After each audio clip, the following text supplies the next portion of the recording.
Hello दोस्तों, welcome to our channel Pathfinder for NET JRF. और दोस्तों, आज हम एनवायरनमेंट के एक इम्पोर्टेंट टॉपिक सक्सेशन या पारिस्थितिकी उत्तराधिकार पर चर्चा करने के लिए उपस्थित हुए। इस क्लास में हम इस टॉपिक के बारे में जानेंगे, होता क्या है ये टर्म और किस प्रकार से ये एनवायरनमेंट में इम्पोर्टेंट रोल अदा करता है। साथ ही साथ अपने एग्जाम की दृष्टि से भी ये महत्वपूर्ण टॉपिक है, जिससे वेरियस जो ज्योग्राफी की एग्जाम है उसमें बार बार निरंतर इससे क्वेश्चन पूछे जाते हैं। इस टॉपिक की अगर हम विशेषता की बात करें तो ये दो तरह से होता है, एक तो सामान्य चक्र और एक विशेषीकृत चक्र, है ना। तो सामान्य चक्र जो होता है उसमें प्रोसेस पूछी जाती है, 5 स्टेप, 5 स्टेप का क्रम पूछा जाता है। और विशेषीकृत में जैसे अपन बोलते हैं कि प्राथमिक उत्तराधिकार, द्वितीय उत्तराधिकार, वो क्या होता है, उन सब के बारे में हम चर्चा करेंगे। तो जानते हैं कैसा होता है, क्या होता है और किस तरह से इसमें एग्जाम में है वो क्वेश्चंस आते हैं दोस्तों। तो इससे पहले कि हम इस पर चर्चा करें, आप सभी को बता दूं कि जो भी बच्चे जिनका सपना है रिसर्च करना, पीएचडी करना और जेआरएफ करना, वो सभी हमारा रिसर्चर बैच जो ज्योग्राफी में लाइव बैच है, जिसमें आपको रिकॉर्डेड क्लासेस भी अवेलेबल रहती है, उसे आप ज्वाइन कर सकते हैं। इस रिसर्चर बेस की क्या विशेषता है, इसमें आपको ज्योग्राफी की क्लासेस तो मिलती ही मिलती है, उसके साथ साथ आपको पेपर 1 की क्लासेस भी अवेलेबल रहती है। यानी ज्योग्राफी और पेपर 1 दोनों की क्लासेस आपको इसमें अवेलेबल रहती है। साथ ही साथ सारी क्लासेस लाइव रहती है जो बाद में रिकॉर्डेड हो जाती है।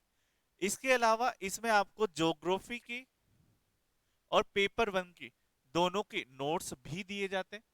ज्योग्राफी के जो नोट्स हैं वो हार्ड कॉपी में होते हैं, जो हम आपको यहाँ से कुरियर करवाते हैं।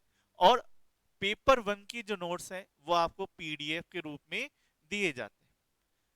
ज्योग्राफी के जो नोट्स है उसमें आपके टोटल 17 बुकलेट है, यानी जो नेट का जो सिलेबस है उसको हमने 17 भागों में बांट रखा है। प्लस एक आपके पीवाईक्यू वाली बुक है, वो भी हम इसमें सेंड करते हैं। तो आपको करना क्या रहता है, जैसे ज्योग्राफी में मैंने बैच के अंदर इकोलॉजिकल सक्सेशन वाला जो टॉपिक है वो आपको पढ़ाया, तो आप नोट्स लो। नोट्स में आपके पास 5 से 6 दिन में नोट्स, जैसे आप कोर्स परचेज करते हैं, आपके पास आ जाते हैं। और उसमें आप देखो कि इकोलॉजिकल सक्सेशन वाला जो टॉपिक है वो निकाल के आप, मेरी जैसे जैसे क्लास चल रही है वैसे वैसे आप पढ़ो। और पढ़ते हुए उसमें जो भी इंपॉर्टेंट लगता है और भी चीजें, उनको अंडरलाइन कर लो या रूल से आप अपना लिख लो। और साथ ही साथ जैसे ही टॉपिक पूरा होता है, पीवाईक्यू बुक से आप इकोलॉजिकल सक्सेशन के जितने भी 2004 से लेकर 23 तक के क्वेश्चन आए हुए हैं, उन क्वेश्चंस की आप प्रैक्टिस करो। तो उससे क्या होता है, आपका पूरा जो सिलेबस है, पूरा जो कंक्रीट है, वो आपका आराम से निकल जाता है, कंक्लूजन है वो निकल जाता है। और इससे आपको क्या फायदा होता है, आपको पूरी एग्जाम की स्ट्रेटजी है वो आसानी से समझ में आ जाती। तो ये पूरा रहता है। इसमें ही आपको टेस्ट सीरीज भी अवेलेबल रहती है और इसमें आपके पीवाईक्यू वाली बुक भी रहती है। ये पूरा जो पूरा जो कोर्स है वो मात्र आपको कितने में पड़ेगा, 6,000 रुपए में रहेगा। और जिसे आप पाथ फाइंडर की जो ऐप है, पाथ फाइंडर लर्निंग ऐप, वहां से आप ले सकते हैं। उसी के साथ चलिए, तो अब चलते हैं हम टॉपिक पर। उत्तराधिकार सक्सेशन, ये क्या होता है उत्क्रमण। देखो, सामान्यतः क्या है, पहली बार हम जब बात करते हैं कि पर्यावरण था, ठीक है, था पर्यावरण। तो पहली बार जब पृथ्वी ठंडा हुई, ठंडा होकर जब वो बनी, तो वो रॉक सिस्टम था, वहां पे कुछ भी नहीं था, ठीक है। जब वो ठोस चट्टाने ही सिर्फ थी, तो उस चट्टाने बाद में क्या हुई, धीरे धीरे टूटी। और चट्टानों के टूटने से क्या बना, मृदा बनी, मिट्टी बनी। उस मिट्टी में क्या हुआ, धीरे धीरे धीरे धीरे सूक्ष्म जीव आए। सूक्ष्म जीव आने के बाद में आप देखोगे तो छोटी छोटी घास आई। घास से बाद में थोड़ी सी झाड़ियां, बड़ी घास आई। बड़ी घास से बाद में आप धीरे धीरे झाड़ियों की ओर जाते हो। झाड़ियों के बाद में आप पेड़ों की ओर जाते हो। और पेड़ के बाद में जाने के बाद आप क्लाइमेक्स कम्युनिटी तक पहुंचते हो। तो ये पूरा एक चक्र, आपका सिंपल चक्र है, वो आपका चलता है। बड़ा पेड़ आ जाता है, यहां तक अपने को कोई भी समस्या नहीं हुई। लेकिन क्या हुआ, इस चीज को आप देखोगे एक ही लैंड पर अलग अलग क्रम में आपको अलग अलग चीजें प्राप्त हुई। और एक वनस्पति है, एक वनस्पति ने जाकर उस पूरे क्षेत्र को अपना उत्तराधिकार कर लिया। लेकिन थोड़े समय बाद इस क्षेत्र में क्या लग जाती है, आग लग जाती है। और उस आग लगने की वजह से यहाँ की जो वनस्पतियां हैं वो सारी क्या हो जाती है, नष्ट हो जाती है। और नष्ट होने के बाद दोबारा यहाँ दूसरे प्रकार की वनस्पतियां हैं वो हमें देखने को मिलती है। तो यहाँ पे क्या हुआ कि पहली वनस्पति का जो अधिकार था, जो स्थान था, वो दूसरे प्रकार की वनस्पति ने ले लिया। यानी हम माने कि यहाँ पे पहले आम का पेड़ था, यानी इस पूरी भूमि पर आम के पेड़ ही हमें देखने को मिलते थे। अब इस भूमि पर कौन से पेड़ देखने को मिल रहे हैं? नीम के पेड़ हमें देखने को मिल रहे हैं। तो ये उत्तराधिकार चेंज हुआ है नहीं हुआ? हुआ। तो यही है, यही प्रोसेस हमें इस उत्तराधिकार वाले में समझनी है। लेकिन जब हम बात करते हैं कि इस उत्तराधिकार को हम बांटते कैसे, कितने भागों में बांटते हैं, तो इस उत्तराधिकार को हम बांटते हैं दो भागों में। एक होता है प्राथमिक और एक होता है द्वितीयक। यानी जो प्रोसेस अपन ने अपनी पढ़ी कि आम का पेड़ कैसे आया, कैसे आया? जब खाली पड़ी भूमि में, निर्जन भूमि पर धीरे धीरे वनस्पतियां बनती है और जाकर एक चरम वनस्पति हमें प्राप्त होती है जो हमारा आम का पेड़ था। तो यह वनस्पति जो पहली बार चरम अवस्था में उस क्षेत्र में पहुंची है, उस वनस्पति को हम क्या बोलते हैं? प्राथमिक उत्क्रमण बोलते हैं, प्राथमिक उत्तराधिकार बोलते हैं। लेकिन जब प्राथमिक उत्तराधिकार आ गया, उसके बाद आपका जब ये वनस्पति नष्ट हो जाती है, ये क्षेत्र नष्ट हो जाता है, बाढ़ लगना, आग आना, जलवायु परिवर्तन होना या विभिन्न कारणों से यह वनस्पतियां जब नष्ट हो जाती है, क्लाइमेक्स कम्युनिटी नष्ट हो जाती है, तो उसके बाद हमारे पास दूसरी वनस्पति आती है। लेकिन दोनों में अंतर है। पहली वनस्पति यानी जब आम वाली आई थी, पहला उत्तराधिकार आया था, तब यहां पे जो हमारी भूमि थी वो बंजर भूमि थी, वो निर्जन भूमि थी। लेकिन जब दूसरा नीम वाली उत्तराधिकार आएगा, दूसरी वनस्पति आएगी आग लगने के बाद, तो ये क्षेत्र उपजाऊ क्षेत्र रहेगा। ठीक है, तो उपजाऊ क्षेत्र पर जब हमारे को एक और क्लाइमेक्स कम्युनिटी प्राप्त होती है, तो वो द्वितीयक उत्तराधिकार या द्वितीयक उत्क्रमण कहलाता है। ठीक है, तो इस तरह से ये प्रोसेस है वो आगे चलती है। तो आई होप आपको थोड़ा बहुत आइडिया तो हो ही गया होगा। सामान्य रूप से अगर हम इसे समझे कि आपके दादाजी ने खेत लगाया और उस खेत में वह गेहूं की फसल पैदा करते थे। ठीक है, तो वहां पे क्लाइमेक्स कम्युनिटी जो थी वो कौन सी थी? गेहूं की फसल थी। फिर आपके पापा ने वही खेत उगाया, उसी पे कृषि करी, लेकिन आपके पापा है वहां पे गेहूं की जगह सब्जियां का करते हैं, जैसे कि गोभी, मटर वगैरह। तो उन्होंने उस कम्युनिटी को, वहां की प्रजाति को चेंज कर दिया। ठीक है, और फिर जब आप कृषि करना जा रहे हैं तो आप सोच रहे हैं कि बागवानी में ज्यादा फायदा है कृषि से, तो आप आंवले, बेलपत्र या बोर वगैरह जो फल है उनकी कृषि करना प्रारंभ करते हैं। तो भूमि एक ही है, लेकिन एक ही भूमि पर तीनों के द्वारा अलग अलग फसल का उत्पादन किया जा रहा है। लेकिन जब आपके दादाजी ने कृषि प्रारंभ करी थी, तो जब वो कृषि प्रारंभ करी थी आपके दादाजी ने, तो उनको, अगर वो पहली बार कृषि कर रहे थे, उस भूमि को उपजाऊ बनाने में उन्हें ज्यादा मेहनत की आवश्यकता लगी थी।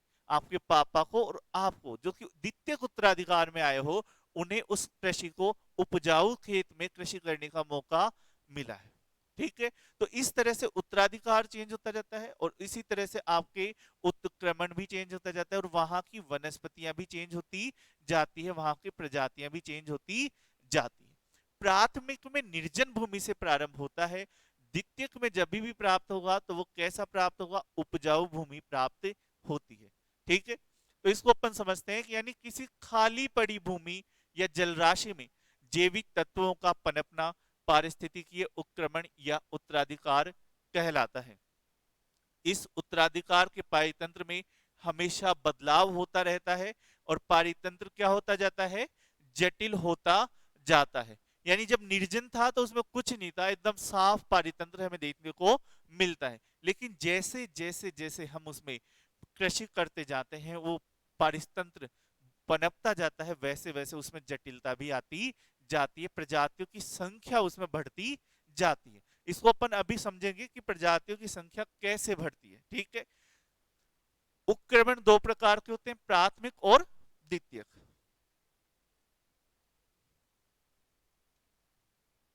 प्राथमिक उपक्रमण क्या होता है? खाली पड़ी जमीन पर अपर्दन अपशक कारकों के कारण जो जीव पनपते हैं, उन्हें प्राथमिक उत्तराधिकार कहा जाता है। ये 3 चरणों में होता है, सिंपल सिंपल। पहला जो चरण है वो प्राथमिक चरण कहलाएगा। इसमें क्या होगा, खाली पड़ी जमीन पर सूक्ष्म जीवी और घास पैदा होंगे। धीरे धीरे चलेगा, बहुत समय इसमें लगेगा। वहां पे खाली पड़ी भूमि में मिट्टी बनने में, उसमें सूक्ष्म जीवी आने में और उसमें घास आने में बहुत ज्यादा समय ये ले जाएगा। ठीक है। उसके बाद में आता है मध्यवर्ती अवस्था। इस चरण में घास का आकार क्या हो जाता है, बढ़ जाता है, और हमें अब झाड़ियां वगैरह पैदा होने लगती है, झाड़ियां वनस्पतियां हमें देखने को मिलती है। और तीसरी अवस्था जिसे अपन क्या बोलते हैं, चरम अवस्था या क्लाइमेक्स कम्युनिटी कहा जाता है। इसमें घास के स्थान पे कौन आ जाते हैं, बड़े पेड़ और जंगल आ जाते हैं। हमारे पास एक डेवलप इकोसिस्टम हमें प्राप्त हो जाता है, जिसका प्रतिनिधित्व एक विशेष प्रकार की प्रजाति द्वारा किया जाता है, जिसे आप बोल सकते हैं कि हाँ ये आम का जंगल है, आम के पेड़ है इसमें ज्यादा, नीम का बोल सकते हैं, बबूल का बोल सकते हैं, जो भी आप माने। तो वो एक कम्युनिटी हमें वहां पे प्राप्त हो जाती है। उत्तराधिकार की प्राथमिक और मध्यवर्ती अवस्था के बाद चरम अवस्था हमें देखने को मिलेगी।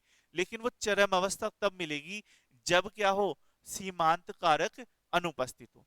तो सीमांत कारक क्या होते हैं, ये भी एक इंपॉर्टेंट चीज है।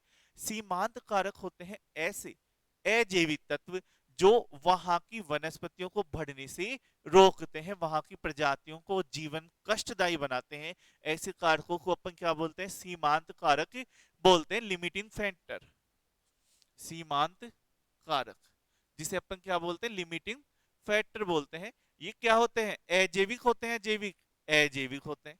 जैसे हो गया, उदाहरण के रूप में आपको दूं, सूर्यताप। जैसे सूर्यताप की मात्रा है वो ध्रुवीय क्षेत्रों में कम जाती है, इस वजह से वहां पे लिमिटिंग फैक्टर कौन है, सूर्यताप। कम जाने की वजह से बर्फ रहेगा, ठंडा रहेगा, और वहां पे जीवन आसान है या कठिन है, कठिन जीवन हमें देखने को मिलता है। लेकिन जहां पे ज्यादा जा रहा है, उपोष्ण क्षेत्रों में, वहां पे वर्षा भी कम है, और वहां पे भी हमें जीवन कठिन देखने को मिलता है, अच्छा मिलता है, कठिन। तो सीमांत कारक जब अनुपस्थित रहेंगे, वो सॉरी उपस्थित रहेंगे, वैसी स्थिति में कभी भी क्लाइमेक्स कम्युनिटी पहुंच ही नहीं पाएंगे, हम वो डेवलपमेंट ही देख ही नहीं पाएंगे, क्योंकि सीमांत कारक उपस्थित है। जैसे रेगिस्तान में कौन सी क्लाइमेक्स कम्युनिटी है, आप बताओ, या ध्रुवीय क्षेत्रों में, वहां पे भी हमें देखने को नहीं मिलती, बर्फ से ढका हुआ क्षेत्र है। तो अगर अगर आप वर्षा वनों में जाओ, तो वहां पे आर्द्रता भी पर्याप्त है, वर्षा भी पर्याप्त है, सूर्यताप भी पर्याप्त है, मिट्टी भी अच्छी है। तो ऐसी स्थिति में आपको क्लाइमेक्स कम्युनिटी आपको अच्छे से देखने को मिलती है। जटिल से जटिल पारिस्थितिक तंत्र आपको देखने को मिलता है, सघन वन देखने को मिलते हैं। और जैसे भारत हुआ, भारत में जीवन के लिए पर्याप्त अच्छी सुविधा हमें देखने को मिलती है। तो कितनी जनसंख्या, कितनी वनस्पतियां, पशु की प्रजातियां, तो बहुत सारी चीजें हमें देखने को मिलती है। वहीं आप मध्य एशिया में चले जाएं, जहां पे ठंडा मरुस्थल या ध्रुवीय क्षेत्र साइबेरिया में चले जाएं, तो वहां पे आपको सीधे ही प्रजातियों की संख्या है वो कमी आ जाती है। क्यों, क्योंकि वहां पे सीमांत कारक है वो उपस्थित है। तो एक चीज ध्यान में रख ली है कि क्लाइमेक्स कम्युनिटी तक अगर मुझे पहुंचना है ना, सक्सेशन द्वारा, सक्सेशन के प्रक्रम में मुझे निर्जन क्षेत्र से किसी पारिस्थितिक तंत्र को कहां पे पहुंचाना है, क्लाइमेक्स कम्युनिटी तक, चरम अवस्था तक पहुंचाना है। तो सीमांत कारक उपस्थित होने चाहिए या अनुपस्थित, तो निश्चित रूप से अनुपस्थित होने चाहिए। सीमांत कारक उपस्थित होंगे तो कभी भी हम चरम अवस्था तक नहीं पहुंच पाएंगे। तो ये चीज हमारे पास है। और सीमांत कारक होने पर जटिल इकोसिस्टम हमें नहीं देखने को मिलेगा, जैसा हमने ध्रुवीय क्षेत्रों के बारे में जाना। अब द्वितीयक अनुक्रमण क्या होता है, मैंने बताया कि प्राथमिक अनुक्रमण जब नष्ट हो जाएगा विभिन्न कारणों की वजह से, तब हमारे उसी क्षेत्र पर आपको क्या देखने को मिलेगा, द्वितीयक अनुक्रमण देखने को मिलेगा। इसको अपन सिंपल भाषा में समझते हैं कि आपने स्थानांतरित कृषि के बारे में बहुत सुना होगा। तो स्थानांतरित कृषि करते हैं नहीं करते हैं लोग, करते हैं, निश्चित रूप से करते हैं। तो वो क्या करते हैं, पहले वनस्पतियां लगी हुई थी, यानी वो प्राथमिक से आई, उनको काटा, जलाया, और उसके स्थान पर अपनी खेती करना चालू कर दी, वो है आपका द्वितीयक अनुक्रमण। तो माना कि कोई क्षेत्र, कोई जंगल है, वो क्लाइमेक्स कम्युनिटी तक पहुंच गया, उस जंगल में आग लग गई, स्थानांतरित कृषि वाली आग लगी ना, और उससे बाद में वहां फिर से नई वनस्पतियां हैं वो बनती है। तो यहां से हमारा कौन सा अनुक्रमण चालू होता है? द्वितीयक अनुक्रमण चालू होता है। ठीक है, द्वितीयक उत्तराधिकार आता है। और फिर जब इस अनुक्रमण में हम देखते हैं तो यहाँ पर जो चरम अवस्था है, जो वो वनस्पति की अवस्था है, वो चेंज हो जाती है। अब आम है वो प्रमुख नहीं रह जाता, अब नीम का पेड़ है वो आपके चरम अवस्था में आ जाता है। ठीक है, तो अगर हम देखें कि प्राथमिक चरण के अंत में पारितंत्र अपने चरम पर होता है और जटिल हो जाता है। इस परिस्थिति में किसी प्रकार की प्राकृतिक आपदा आ जाए या मानवीय कारण हो जाए, जिससे वहां की प्रजातियां क्या हो जाती है? नष्ट हो जाती है। बाढ़ आ जाए, आग लग जाए, जलवायु परिवर्तन हो जाए, बहुत सारी चीजें इसमें शामिल होती है। इन नष्ट होती प्रजातियों के स्थान पर नई प्रजातियां आने लगती है और इन नई प्रजातियों को द्वितीयक अनुक्रमण कहा जाता है। बहुत बार जैसे आग लग जाएगी तो एक साथ नष्ट हो जाता है, बहुत सार जलवायु परिवर्तन होता है तो ये चरणों में होता है, धीरे धीरे चरणों में हमें देखने को मिलता है। तो अगर हम बात करें कि द्वितीयक अनुक्रमण है, वो पूर्णतया भी होता है और आंशिक भी होता है। अब ये क्या सिस्टम है? द्वितीयक अनुक्रमण पूर्णतया और आंशिक।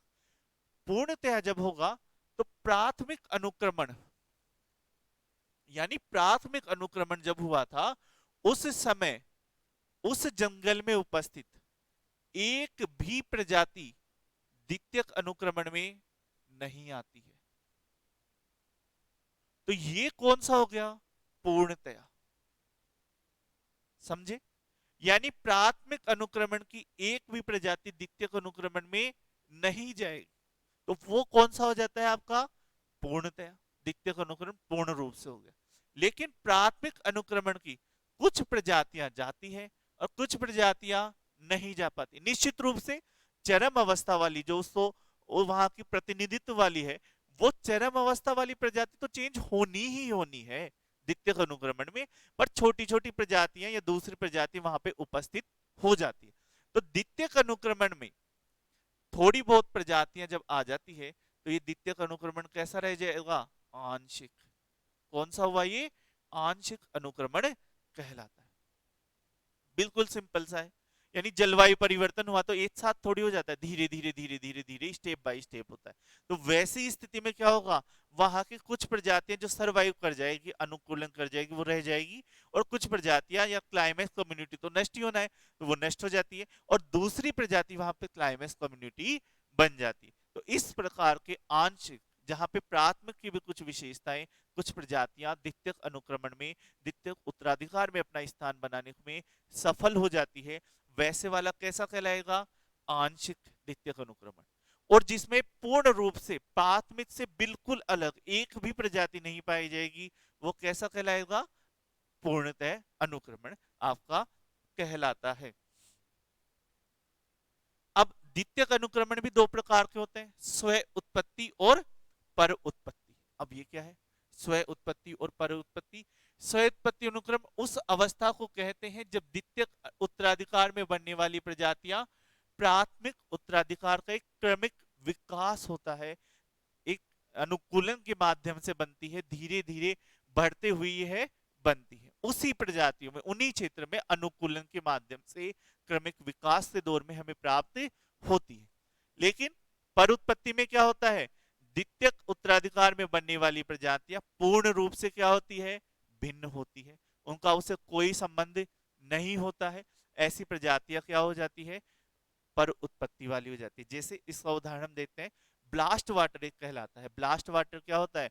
जहाज चलते हैं ना, खाली जहाज, जैसे आपने कभी बाइक चलाई हो या फोर व्हीलर चलाई हो, तो वो खाली चले तो वो हिलती डुलती है, और भरी हुई हो उसमें बैठे हो बाइक में, जैसे पीछे वाली सीट पे लोग बैठे हो, तो वो सीधी चलती है ना। ये थोड़ा सा एक हमें वेरिएशन देखने को मिलता है खाली गाड़ी और भरी हुई गाड़ी में। वैसे जो जहाज होता है, वो जहाज खाली जहाज चले समुद्र में और भरा हुआ चले, दोनों में अंतर होता है। तो भरा हुआ जहाज सही चलता है, खाली जहाज टेढ़ा मेढ़ा चलता है। तो अगर अफ्रीका के तट से भारत में कोई जहाज आ रहा है, वो खाली है, तो वो खाली आने के स्थान पे अपने अंदर क्या जल भर के ले आते हैं, जिससे उसमें वजन हो जाता है। अब उस जल को भर के लाते हैं और भारत में मुंबई वाले तट से माल लोड करना है, तो मुंबई वाले तट पर अफ्रीका का जल है वो डाल देते हैं। अब जल जब वो भर रहे हैं तो फिल्टर तो लगा नहीं रखे, उसमें मछली आ जाती है, छोटी छोटी शैवाल वगैरह ये आ जाते हैं। और उन्होंने कहाँ पे डाला? मुंबई वाले तट पर उस शैवाल और मछलियों को डाला। तो मुंबई वाले तट पर एक ब्लैक शैवाल है वो मिलने लग गया है, जो कि कहाँ का है? अफ्रीका का। उसने वहां से अनुकूलन कर लिया है, और उस वहां मुंबई की जो मूल प्रजातियां हैं शैवाल की, उन्हें वह नष्ट करने लग गया है। और वहां पर अब द्वितीयक अनुक्रमण स्टार्ट हो गया, और वहां पर कौन मिलेगा? ब्लैक शैवाल हमें चरम अवस्था में देखने को मिलेगा। और जब ब्लैक शैवाल चरम अवस्था में देखने को मिलेगा, तो ये कौन सा कहलाएगा? स्व उत्पत्ति या पर उत्पत्ति? पर उत्पत्ति, बाहर से आया हुआ। कैसा अनुक्रमण? द्वितीयक या प्राथमिक? द्वितीयक अनुक्रमण यह आपका कहलाएगा। तो ये बिल्कुल सिंपल सा हम इसे देख सकते हैं, समझ सकते हैं। अगर इन दोनों में अंतर की बात करें, तो प्राथमिक उत्तराधिकार हमेशा खाली पड़ी जमीन पर होता है, जबकि द्वितीयक उत्तराधिकार है वो पोषण से भरी हुई मृदाओं पर हमें देखने को मिलता है। प्रारंभिक के मुकाबले द्वितीयक उत्तराधिकार तेजी से होता है, क्योंकि यहाँ पे जमीन कैसी है? पोषक तत्व हमें भरपूर मात्रा में देखने को मिलते हैं, तो द्वितीयक अनुक्रमण है वो तेजी से होता है। सह उत्पत्ति उत्तराधिकार मुख्यतः जैविक कारणों से होता है, वहीं पर उत्पत्ति उत्तराधिकार है वो अजैविक कारणों से, जैसे बाढ़, आग, सूखा आदि चीजों से हमें देखने को मिलता है, और ये चीजें हमें देखने को मिलती है। ठीक है, तो आई होप दोस्तों आपको यह समझ में आया होगा, अच्छा भी लगा होगा, कॉन्सेप्ट क्लियर हुआ होगा। बिल्कुल सीधी सीधी चीजें हमें देखने को मिलती है इसमें, कि हमारा जो भूमि है उस भूमि पर हमें दूसरी प्रजातियां प्राप्त होती है। जैसे ये है आपका खाली भूमि, इस पर धीरे धीरे आपके पास घास आती है, फिर छोटे पेड़ आते हैं, फिर बड़े पेड़, हमारे पास क्लाइमेक्स कम्युनिटी आ जाती है। फिर इस क्लाइमेक्स कम्युनिटी पे आग, सूखा, बाढ़ ये होता है, और फिर यहां से ये प्रजाति क्या हो जाती है? नष्ट। नष्ट होकर दोबारा से दूसरी प्रजाति आती है, और ये दूसरी प्रजाति आपकी क्लाइमेक्स कम्युनिटी सेकंड है वो कहलाती है। तो ये प्राथमिक सक्सेशन, और ये दूसरा सेकेंडरी सक्सेशन आपका कहलाता है। ठीक है, तो ये प्रोसेस है वो निरंतर चलती रहती है। पर उत्पत्ति, स्व उत्पत्ति, आंशिक, पूर्णतया, द्वितीयक अनुक्रमण। आई होप आप सभी को समझ में आया होगा। अगर फिर भी कोई डाउट है तो आप कमेंट बॉक्स में बता सकते हैं। साथ ही साथ वीडियो को लाइक और शेयर जरूर से करें। फिर से बता दें, रिसर्चर बैच अभी मात्र 6,000 रुपए में अवेलेबल है, जिसमें आपको ज्योग्राफी पेपर 1 की क्लासेस सारी, और उसके अलावा ज्योग्राफी की क्लासेस, पेपर 1 की classes, notes, test series, PYQ book, सभी कुछ आपको मात्र 6,000 रुपए में अवेलेबल है। कहाँ पे मिलेगा? पाथफाइंडर लर्निंग ऐप पर, जिसका लिंक आपको डिस्क्रिप्शन में दिया हुआ है। दूसरा, आरपीएससी फर्स्ट ग्रेड भूगोल की जो क्लासेज है वो मानव भूगोल के सिद्धांत से 22 जनवरी से स्टार्ट है, जिसे आप पाथफाइंडर लर्निंग ऐप से ज्वाइन कर सकते हैं। इसमें भी आपको टेस्ट, मॉडल पेपर, और उसके अलावा हार्ड कॉपी में नोट्स जो हम नेट वालों को देते हैं वैसे ही, पर सिलेबस के अनुसार आरपीएससी फर्स्ट ग्रेड के। उसके अलावा फीस है इसमें मात्र 3,050 रुपए रखी गई है। ठीक है, और असिस्टेंट प्रोफेसर की टेस्ट सीरीज 25 टेस्ट की टेस्ट सीरीज है, जो मात्र 999 रुपए में 25 जनवरी से आपके स्टार्ट हो रही है दोस्तों। और अगर आप पीवाईक्यू बुक है जो ऑर्डर करना चाहते हैं, तो आप मेरे नंबर 7339998354 पर मुझे संपर्क कर सकते हैं, या डेमो पीडीएफ लेना चाहते हैं तो आप भी मुझे संपर्क कर सकते हैं। बस ये है इसमें कि हमने इसे पेपर वाइज ना बनाकर टॉपिक वाइज बनाया, जिससे आप उस टॉपिक को अच्छे से समझ पाए, और नेट के हिसाब से पूरी बुक है वो अच्छे से दी गई है। अब अगर हम बात करते हैं अनुक्रमण की सामान्य प्रक्रिया की, तो सामान्य प्रक्रिया क्या है अनुक्रमण की, जो हमने समझा। ठीक है, वो प्राथमिक, द्वितीय की, उसके बाद में एक सामान्य प्रक्रिया भी आती है, जिसमें हमें 5 स्टेज है वो देखने को मिलती है। क्या होता है? पहला होता है न्यूडेशन। न्यूडेशन क्या होता है? किसी खाली पड़ी हुई जमीन या स्थान पर किसी रूप में विद्यमान नहीं होता, उसे अपन क्या बोलते हैं? न्यूडेशन, जिसमें जीवन कहीं भी रूप से हमें देखने को नहीं मिलता। ऐसा अनेक कारणों, जैसे भूमि का खिसकना, अपर्दन, मृदा स्खलन, इन कारणों से हमें पाया जाता है। दूसरा होता है इन्वेजन। ये क्या होता है? उस खाली पड़ी भूमि पर कहीं से कोई जीव या वनस्पति वहां पर आ जाती है और वो आकर वहां पे क्या कर लेती है, इन्वर्जन कर लेती है, वहां बसना प्रारंभ कर देती। तो जब वो वहां पे बसना प्रारंभ करती है तो उसमें तीन प्रोसेस वह लगाती है। पहला, वहां पे प्रवास करेगी, दूसरे क्षेत्र से वहां पर आएगी। तो पहली चीज क्या आती है, प्रवास, माइग्रेशन, बीज कहीं कहीं से आएंगे, ठीक है, माइग्रेशन होगा। दूसरा क्या होगा, संस्थापन, स्टेब्लिशमेंट, यानी वहां पर वो बीज पनपना प्रारंभ करेंगे। एक सफल होगा, एक नहीं होगा, पर अपने आप को वहां उस माहौल के अनुसार अनुकूलन स्थापित कर कर वहां पर स्थापित होने का प्रयास करेंगे। फिर यहाँ पे तीसरी स्टेप आती है एकत्रीकरण। इसमें क्या होता है, वो वहां पे अपनी संख्या बढ़ाते हैं उस क्षेत्र में, उस खाली पड़ी भूमि पर। जब वो प्रवास करके आए, पहले वो स्थापित हुए और फिर अब वो वहां पे प्रयास करते हैं किस चीज का, संख्या बढ़ाने का प्रयास करते हैं। और उस संख्या बढ़ाने के प्रयास में, उस संख्या बढ़ाने के क्रम में वह एक और प्रोसेस लगाते हैं जो कि हमारी तीसरी प्रोसेस है। उसे हम किस नाम, ये नंबर आप थर्ड कर लेना, फोर नहीं है, ये फोर हो जाएगा और वो फाइव हो जाएगा। उसे हम बोलते हैं कंपटीशन। वो कंपटीशन करते हैं, एक दूसरे से करते हैं, दूसरी प्रजातियों से करते हैं। और कंपटीशन के क्रम में आप सभी को पता है उसी की जीत होती है जो अनुकूलन ज्यादा अच्छे से कर पाता है, ठीक है। तो प्रजातियों में जीवों की बड़ी संख्या के एक स्थान पर ही एकत्रीकरण होने से अंतर जातीय और अंतराजातीय संघर्ष उत्पन्न हो जाता है, जिसे अपन कंपटीशन कहते हैं। यदि एक जाति एक संघर्ष में सफल नहीं होती, वो क्या हो जाती है, विलुप्त हो जाती है।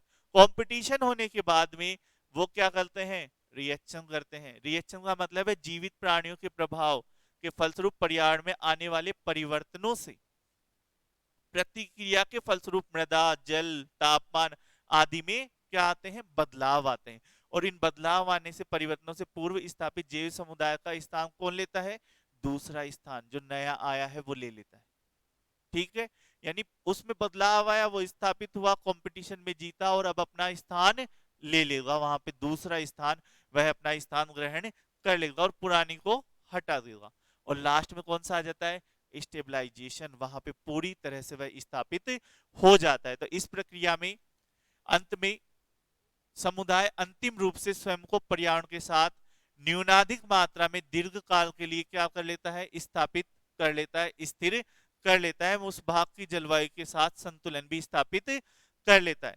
यह अंतिम समुदाय दूसरे समुदाय के साथ विस्थापित नहीं किया जा सकता, इसलिए इसे हम किस नाम से जानते हैं, चरम समुदाय के नाम से जानते हैं। तो हमारे पास 5 प्रोसेस है, उन 5 प्रोसेस के माध्यम से खाली पड़ी हुई भूमि पे कोई समुदाय है वो चरम अवस्था में पहुंचता है, ठीक है। 5 प्रोसेस कौन सी है, पहली प्रोसेस है न्यूडेशन, ये क्रम पूछा जाता है आपसे एग्जाम में, ठीक है। तो पहली प्रोसेस कौन सी है, न्यूडेशन, जब भूमि क्या पड़ी है, खाली, ठीक है। फिर दूसरी जो स्टेप आपकी कहलाती है, वो स्टेप कौन सी कहलाती है, इन्वेजन। इन्वेजन में उस खाली पड़ी भूमि पर वनस्पतियां आएगी, जीव आएंगी, है ना। तो ये इन्वेजन वाला 3 चरणों में आपका चलना है। पहला कौन सा, प्रवास, ठीक है, किसी बाहरी क्षेत्र से आया। दूसरा कौन सा होगा, वहां पर संस्थापन, वहां पे स्थायी होंगे, बीज पनपना प्रारंभ होंगे। तीसरा वहां पे होगा एकत्रीकरण, अपनी संख्या बढ़ाना प्रारंभ करेंगे। फिर जब ये 3 रूपों में आपका इन्वेजन हो जाएगा, उसके बाद में आपके आती है तीसरी प्रोसेस। और जब वो संख्या बढ़ाना प्रारंभ करेंगी तो उनके बीच में तीसरी प्रोसेस में क्या होना लगेगा, कंपटीशन होना प्रारंभ हो जाएगा, अंतर्जातीय और अंतरा जातीय। और कंपटीशन में कौन जीतेगा, जो वहां पे क्या होगा, अनुकूल होगा, और बाकी जो कंपटीशन में प्रतिस्पर्धा नहीं कर पाएगा वो विफल हो जाएगा। फिर उससे बाद में आपकी आती है नेक्स्ट स्टेज, जिसका नाम क्या है, रिएक्शन, यानी जो जलवायु है, मृदा है, वनस्पति है, उन सबके साथ जो वनस्पति रिएक्शन करेगी वो आगे बढ़ती जाती है। और इसके बाद में आता है स्टेबलाइजेशन, जिसमें क्या होगा, वो वनस्पति जो अच्छे से अनुकूलन कर पाई है वो दूसरी वनस्पतियों को हटा देगी और वहां पे क्या हो गई, जलवायु के साथ क्रिया करके वहां पर स्थायी रूप से निवास या स्थायी रूप से अपना प्रभुत्व कायम कर लेगी। और वही आपकी वहां पर क्या कहलाएगी, चरम अवस्था कहलाएगी। तो ये 5 जो प्रोसेस है, इनका क्रम आपके एग्जाम में बहुत बार पूछा जाता है। बाकी परुत्पत्ति, सहुत्पत्ति, द्वितीयक अनुक्रमण, आंशिक, पूर्णतः और प्राथमिक अनुक्रमण, इनसे भी आपके बहुत से क्वेश्चन है दोस्तों आते हैं। आई होप आपको ये टॉपिक समझ में आया होगा, और ऐसे ही टॉपिक, ऐसी ही क्लासेस आपको इस चैनल पर मिलती रहेगी, जिसके लिए लाइक शेयर और सब्सक्राइब है वो करते रहें। धन्यवाद दोस्तों।